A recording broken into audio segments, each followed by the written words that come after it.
विद्युत क्षेत्र हम लोग पढ़ेंगे फिजिक्स, जिसमें हम लोग पढ़ रहे हैं इलेक्ट्रोस्टैटिक्स। अब इलेक्ट्रोस्टैटिक्स में हम लोग विद्युत बल पढ़ चुके थे। हम लोग अभी हिंदी में स्टार्ट किए हुए हैं, तुरंत इसके बाद हम लोग इंग्लिश में भी कवर करेंगे। इसमें इलेक्ट्रोस्टैटिक्स में हम लोग कूलम्ब्स लॉ पढ़ चुके थे। कूलम्ब्स लॉ में फॉर्मूला क्या था? तो F is equal to K Q1 Q2 by R square. इसमें K का जो वैल्यू था कांस्टेंट था, और कांस्टेंट का मान था 9 इंटू 10⁻⁹, और यहाँ पर Q एक आवेश था और दूसरा भी आवेश Q2 था। तो अगर हम मान के चल रहे थे कि बिंदु यहाँ पर A है और A बिंदु, और यहाँ पर बिंदु मान लेते हैं कि ये था B, और दोनों के बीच का दूरी यहाँ पर मान लेते हैं R। तब इस दोनों के बीच यानी यहाँ पर Q पर Q1 और B वाले बिंदु पर Q2 आवेश था, और दोनों के बीच का दूरी कितना मान चले हैं R। तब दोनों के बीच का बल होता था F बराबर K Q1 Q2 by R square. ठीक है, ये हम लोग पढ़े थे। और इसी में एक वेक्टर फॉर्म भी आता था कि एक वेक्टर अगर चाहिए तो K Q1 Q2 by R square, और यहाँ पर R कैप देते थे। अब इसकी डायरेक्शन होता था कि लिख किधर से रहे हैं, A पर कि B पर। तो अगर हम B पर लिखेंगे A के द्वारा, तो B पर लिख रहे हैं A के द्वारा, यानी लगाने वाला कौन है? A, और किस पर लग रहा है? B पर। तब यहाँ पर डायरेक्शन होती थी इस तरह का, और तब हम लोग बोलते थे कि R का डायरेक्शन होगा वो AB वेक्टर के बराबर होगा। मतलब A से किधर जाएगा? B की ओर। तो इसी में अगर हम इसको ब्रेक करते थे कि R कैप जो लिखाता है R वेक्टर बाई R होता है, तो यहाँ से निकालते थे K Q1 Q2 by R square, यहाँ से R वेक्टर बाई R, तो यहाँ से निकलता K Q1 Q2 by R vector. तो ये था वेक्टर फॉर्म में कूलम्ब्स लॉ। तो अभी हम लोग पढ़ेंगे विद्युत क्षेत्र के बारे में।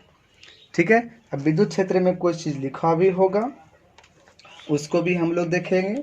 ठीक है, चलिए इसको हम इरेज करते हैं। तो अभी हम स्टार्ट करते हैं विद्युत क्षेत्र।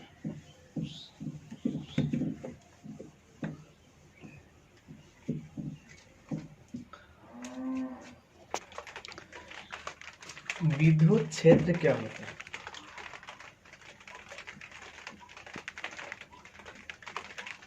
विद्युत क्षेत्र ये कोई भी आवेश अगर एक जगह पे रुका हुआ रहता है, जैसे कि एक बल्ब ले लेते हैं, तो बल्ब क्या रहता है? एक जगह पे बल्ब रहता है, और ये बल्ब से लाइट हमेशा हर जगह निकलता है, हर तरफ निकलता है। तो इसके लाइट में जब कोई दूसरी वस्तु यहाँ पर रखी हुई है, मान ली ए है, तब हम इस ए को देख पाते हैं। इसको हम कब देखते हैं? जब इस बल्ब के रोशनी में ये आ जाती है। जब तक ये नहीं आता ए इसके रोशनी में, तब तक हम ए को नहीं देख पाते। जैसे कि अगर मान लिया जाए कि हम यहाँ पर एक दीवार बना दें, तो ये जब हम दीवार यहाँ पर बनाए हैं और यहाँ पर लिखा हुआ है बी, तो बताइए एक आदमी का अगर यहाँ पर है कोई आदमी, ठीक है, जिसका ये आई हो गया। अब ये बताइए कि ये वाला ये आँख ए को देखेगा लेकिन आँख बी को नहीं देखेगा। ऐसा इसलिए हो रहा है क्योंकि इसके पास प्रकाश है और यहाँ से निकल कर के आया, लेकिन इसके पास प्रकाश नहीं गया, तो इसके से प्रकाश इसमें नहीं आया। यानी हमको दिखा कब? क्योंकि ये किसी के प्रकाश में मौजूद था। वही बात सोचना ये है यहाँ पर कि कोई भी दूसरा चार्ज, कोई भी दूसरा आवेश अपने ऊपर बल एक्सपीरियंस करेगा, उस पर लगेगा कि बल लग रहा है। वो कब एक्सपीरियंस करेगा? जब किसी दूसरे आवेश के फील्ड में वो मौजूद है। यानी इसका एक बाउंड्री होगा। इसी प्रकार सोचिए, जिस प्रकार से गोले निकाल रहा है लाइट, उस प्रकार से ये भी आवेश जो होता है वो अपने चारों तरफ एक बाउंड्री बनाता है। तो इस बाउंड्री में अगर कोई दूसरा आवेश आता है तब ये आवेश अपने ऊपर बल एक्सपीरियंस करता है। एक्सपीरियंस ये कब करेगा? जब इसके फील्ड में आता है। तो इसका प्रभाव जो होगा वो इस पूरे क्षेत्र में होगा। इस क्षेत्र में प्रभाव था तभी तो ये आया, और आया तो इसको पर अपने ऊपर क्या एक्सपीरियंस कर रहा है? बल लग रहा है इसको कि हमको पर कोई बल लगा रहा है। तो जो ये क्षेत्र बना था इसी क्षेत्र को बोलते हैं विद्युत क्षेत्र। ठीक है, तो विद्युत क्षेत्र क्या है? तो बोलेंगे किसी स्टेशनरी यानी स्थिर आवेश के द्वारा, या लिख सकते हैं किसी स्थिर आवेश के द्वारा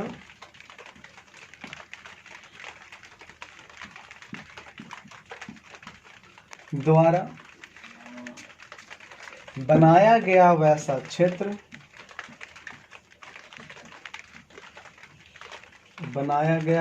क्षेत्र, जिसमें दूसरा आवेश आने पर बल अनुभव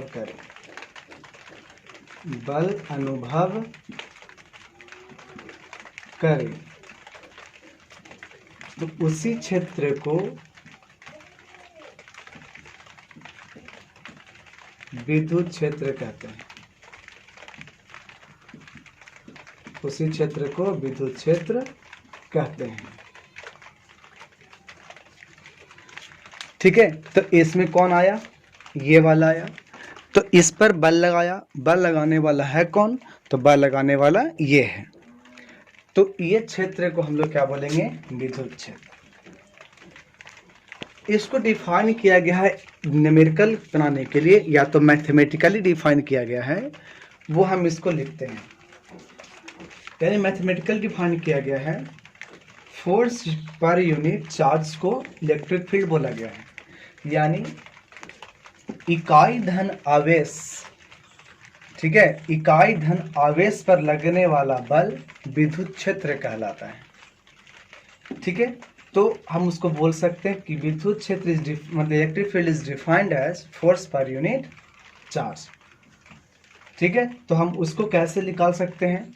आपको स्क्रीन पर दिख जाएगा जो हम बोल रहे हैं वो।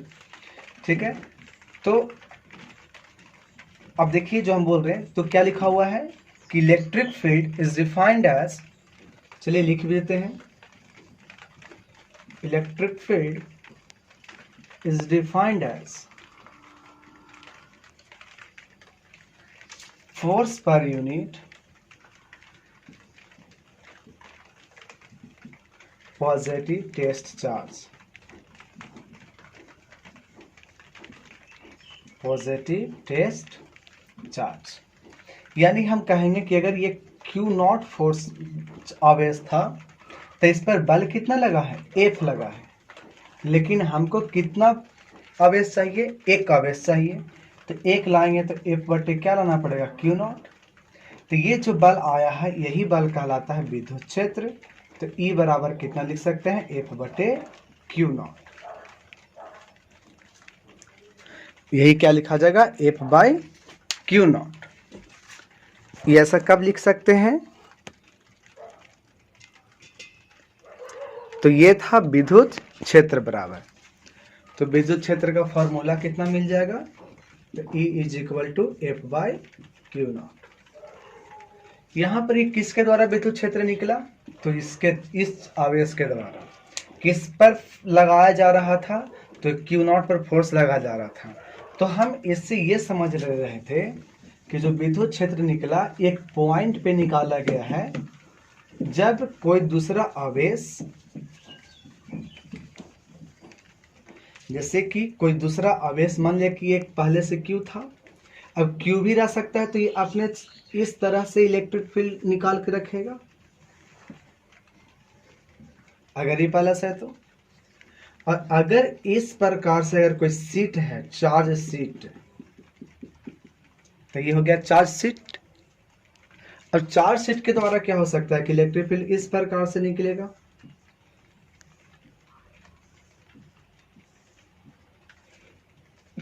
इस वाले फील्ड में अगर कोई आवेश यहां पर आता है Q,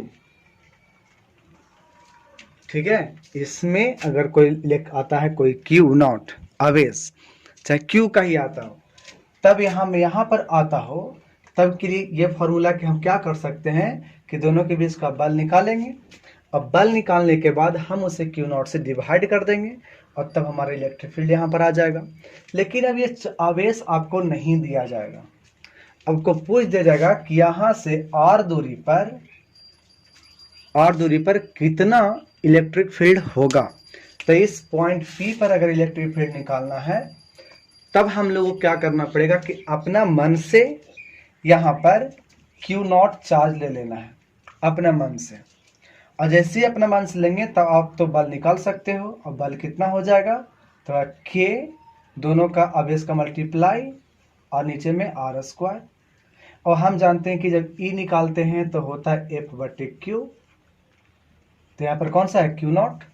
जब F/Q नॉट होगा तब यहाँ पर तो हम कर सकते हैं कि F के जगह पे कितना है K Q not by R square, ये वाला है ना, और नीचे में कितना है Q नॉट, ये से कट जाएगा, तब हमारे पास बचेगा Q/R स्क्वायर। तो ये जो आया है इलेक्ट्रिक फील्ड का वैल्यू किस पर आया है, तो पॉइंट P पर आया है, ठीक है, ये ध्यान में आना चाहिए। अब इसके बाद हम फील्ड लाइंस की बात करेंगे, ये क्लियर है। तो फील्ड लाइंस का कुछ प्रॉपर्टीज है कि अगर धन आवेश रहेगा उसको से इलेक्ट्रिक फील्ड का डायरेक्शन किधर होगा, अगर ऋण आवेश है तो उसको से इलेक्ट्रिक फील्ड का डायरेक्शन किधर होगा। तो यहाँ पर हम लिख सकते हैं कि धन आवेश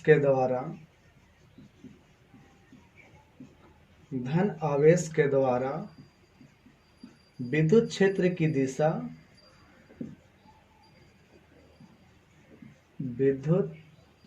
की दिशा धन आवेश से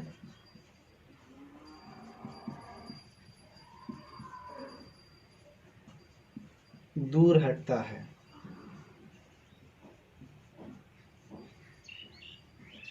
जैसे या तो आपको एक आवेश रहे धन आवेश, जैसे कि ये मान लेते हैं कि धन आवेश है, यहां से अगर देखेंगे तो इलेक्ट्रिक फील्ड इस प्रकार से जाएगा, यहां से नीचे आ सकता है, यहाँ से ऊपर जा सकता है, यहाँ से इधर जा सकता है, फिर ऐसे आएगा, और इस प्रकार से वो विद्युत क्षेत्र की दिशा को दर्शाएगा। कब, धन आवेश। तो धन आवेश से हमेशा अवे फ्रॉम चार्ज रहता है, यानी चार्ज से यानी आवेश से हमेशा दूर हटता है। जैसे ये भी एक आवेशित है, धन आवेशित, तो इसको से इलेक्ट्रिक फील्ड क्या हो रहा है, यहाँ से दूर की ओर हट रहा है, ये हमेशा दूरी की ओर बढ़ते जा रहा है। तो ये था हमारा इलेक्ट्रिक फील्ड किससे, धन आवेश से। अगर ऋण आवेश हो यहीं पर तो यहाँ पर सिर्फ क्या चेंज कर देते हैं, ऋण आवेश। तो इसके द्वारा विद्युत क्षेत्र की जो दिशा होगा वो ऋण आवेश की तरफ होगा, ऋण आवेश की तरफ होगा।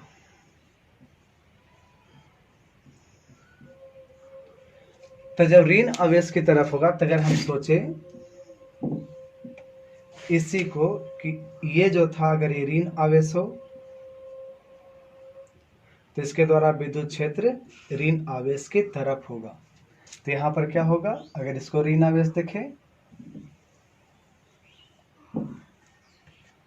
तो ये इसके तरफ विद्युत क्षेत्र की दिशा आ जाएगी। ये था पॉइंट्स। कुछ पॉइंट्स इसमें हैं जिसको हम लोग देख लेते हैं कि अगर कोई कंडक्टर रहेगा तो कंडक्टर से विद्युत क्षेत्र क्या उसमें प्रवेश करेगा या ना करेगा, और निकलेगा या करेगा तो किस प्रकार से। देखिए किसी भी, लिख देते हैं पॉइंट, चालक के अंदर विद्युत क्षेत्र का मान शून्य होता है।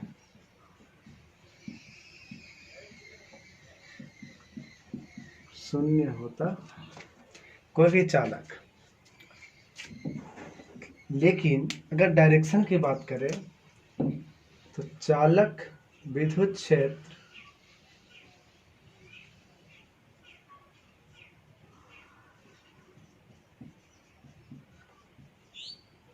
चालक के सतह पर लंबवत गिरती हुई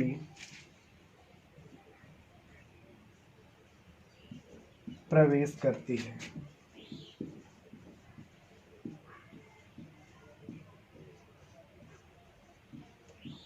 और सतह से लंबवत निकलती हुई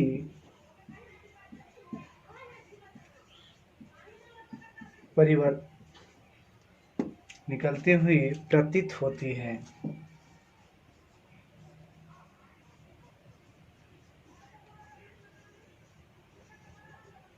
जैसे देख लेते हैं फिगर से कि किस प्रकार से वो चालक पर निकलती है या फिर गिरती है।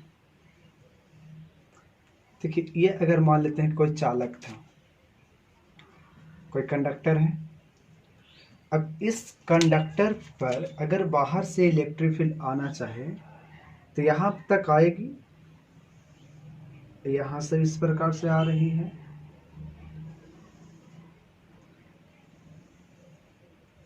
ठीक है। तो यहाँ जैसे इसके सतह के नज़दीक आया तो सतह पर ये लंबवत हो जाता है। यहाँ पर सतह पर क्या हो जाएगा? लंबवत। और ये तो खुद है, और यहाँ पर भी लंबवत और इस प्रकार से लंबवत। और जब निकलेगा तो भी ये लंबवत निकलने के बाद ये इस प्रकार से जाएगा, फिर यहाँ से निकलेगा और उसके बाद ये ऐसे जाएगा और ये सीधे निकल जाएगा। फिर यहाँ से निकला ऐसे और ये लंबवत निकलेगा और फिर से ये पैरेलल हो जाएगा। तो अगर पैरेलल की रेखाएं आई थी तो सतह पर आते आते यहाँ पर 90 डिग्री का एंगल बना लेता है और फिर ये यहाँ से निकल जाता है। लेकिन अंदर में अगर इलेक्ट्रिक फील्ड देखते हैं तो अंदर में कितना हो जाता है? 0। इसको हम आगे देखेंगे कि क्यों 0 होता है, लेकिन अभी बस समझ लेते हैं कि किसी भी चालक के अंदर इलेक्ट्रिक फील्ड का मान 0 होता है। और जब भी अगर कंडक्टर के सतह के नज़दीक अगर आता है तो हमेशा 90 डिग्री पर गिरता है, गिरते हुए लगेगा प्रवेश किया, और फिर जब निकलेगा तो भी लगेगा कि लंबवत से ही निकलता है।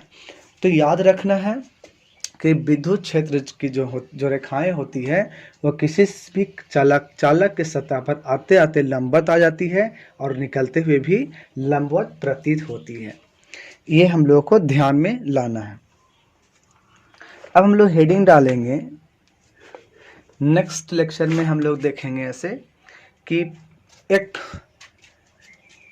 अच्छा, इसमें एक और छूट गया था, इसका यूनिट और डायमेंशन के बारे में थोड़ा सा देख लेते हैं, ठीक है। और इसके बाद हम लोग जो नेक्स्ट पढ़ेंगे कि एक चार्ज के द्वारा कुछ दूरी पर कितना इलेक्ट्रिक फील्ड इंटेंसिटी होगा, यानी विद्युत क्षेत्र की तीव्रता कितनी होगी, हम इसको पढ़ेंगे, ठीक है। तो अभी इसका हम देख लेते हैं यूनिट कि इसका ऐसा यूनिट क्या होता है। ऐसा यूनिट क्या हो सकता है? तो इसका ऐसा यूनिट होता है न्यूटन पर कूलम या फिर होता है वोल्ट पर मीटर। अब कैसे होता है उसको देख लेते हैं। हम अभी देखे थे कि इलेक्ट्रिक फील्ड का फॉर्मूला आया F/Q। F का ऐसा यूनिट क्या होता है? न्यूटन होता है, और Q का क्या होता है? कूलम होता है। इसलिए न्यूटन पर कूलम हो जाएगा इसका एक यूनिट। दूसरा यूनिट अगर हम देखें तो 10th में पढ़े थे कि जो विभव होता है, ठीक है, जो विभव होता है वो W/Q होता है। क्या होता है? विभव जो होता है वो W/Q होता है। और वर्क डन का हम जानते हैं कि फोर्स गुणित विस्थापन होता है, और विस्थापन को क्या हमेशा R से मान सकते हैं, और नीचे में क्या था? Q था। अब अगर हम जानते हैं कि F अगर निकालना होता है यहाँ से तो एफ को क्या करते, क्यू को ऊपर भेजना पड़ता, तो क्यू ई लिख सकते थे। तो क्या हम एफ के जगह पे क्यू ई लिख सकते हैं, और नीचे में क्या हो जाएगा, यहाँ पर आर हो जाएगा, और ये क्या है क्यू, तो ये क्या हो जाएगा, कट जाएगा। तो ये किसके बराबर आ रहा है, भी बराबर आ रहा है, तो भी बराबर आ गया ई इंटू आर। हमें किसका यूनिट चाहिए, ई का, तो आर को कहाँ भेज देंगे, नीचे में, तो यहाँ आ जाएगा भी बटे आर, और विभव का होता है वोल्ट और इसका होता है मीटर। तब वोल्ट पर मीटर इसका यूनिट मिल जाता है, किसका, इलेक्ट्रिक फील्ड का। तो इलेक्ट्रिक फील्ड का 2 यूनिट, एक ऑब्जेक्टिव में पूछा जाता है कि न्यूटन पर कूलम एक इसका यूनिट है, तो दूसरा मात्रक क्या हो सकता है, तो दूसरा मात्रक इसका वोल्ट पर मीटर होता है। ये ध्यान में रखना है। अगर इसको हमको डायमेंशन चाहिए यानी बीमा चाहिए, और अगर ये दिक्कत हुई तो फिर से आप इसको बैक करके आराम से इसको दोबारा 3 बार करके देख करके समझिए, ठीक है। चलिए अब इसका हमको डायमेंशन चाहिए यानी बीमा, डायमेंशन मतलब बीमा, तो बीमीय सूत्र कह सकते हैं, बीमा सूत्र कह सकते हैं। तो कैसे निकालेंगे, तो हमको इलेक्ट्रिक फील्ड का मिला है न्यूटन पर कूलम। तो याद रखिएगा कि अगर न्यूटन है यानी आपको फोर्स है, तो इसका डायमेंशन होता है mlt-2, ये हमेशा याद रखना है। अब नीचे में है कूलम, और हम जानते हैं कि क्यू बराबर फार्मूला था आई टी, तो कूलम के लिए तो क्यू के लिए क्यू हो जाता है, और करंट के लिए ए और टाइम के लिए टी, यानी इसको हम लिख सकते हैं टी। जब ये ऊपर जाएगा तो क्या बन जाएगा, एम एल t-2 पहले से था, और एक ऊपर जाएगा तो t-3, और यहाँ से a-1, तो ये हो जाएगा इसका बीमीय सूत्र, किसका, इलेक्ट्रिक फील्ड का। तो यहाँ तक हम इलेक्ट्रिक फील्ड के बारे में अभी डिस्कस किए थे, ठीक है। अब इसको आपको क्या करना है, लिख लेना है। और देखिए इसमें पढ़ने से ये फ़ायदा है, टाइम को इंगेज कम है ऑनलाइन पे, और आपको बीच में थोड़ी से भी बात नहीं होती है, और आसानी से इसको पढ़ोगे अगर मन लगाओगे तो। इंटरेस्ट थोड़ी से लगेगा कि जग नहीं रहा है, लेकिन शुरू में होता है ऐसा, लेकिन बाद में जब आप इसको हमेशा कंटिन्यू कर दोगे तो ज़्यादा इंटरेस्ट लगे इसी में, क्योंकि आपको टाइम का बहुत बचत है, और फिर आगे जा कर के दूसरा चीज़ भी यूज कर सकते हो। हाँ, अगर हमारे पास और भी अगर आए कि कुछ कमेंट्स आए कि टेलीग्राम पे क्यूज के लिए, तो बोर्ड का ऑब्जेक्टिव क्वेश्चन का क्यूज उस पर करवाया जा सकता है टेलीग्राम चैनल पे।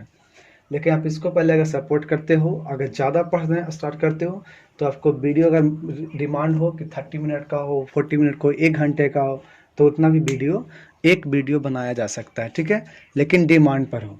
लेकिन अभी बस इतना ही कर रहे हैं, ताकि देखते हैं कि किस प्रकार से आप लोग का फीडबैक आता है। फीडबैक अच्छा रहेगा अगर ज़्यादा, ये हम धीरे धीरे इसलिए किए हैं ताकि स्टार्ट से ही समझ में आए। बाकी अगर फास्ट करने की बात हो तो आप अपने मोबाइल से ही फास्ट कर लीजिएगा, तो आपको क्लियर ये हो जाएगा, ठीक है। तो खैर इतना ही रहने देते हैं।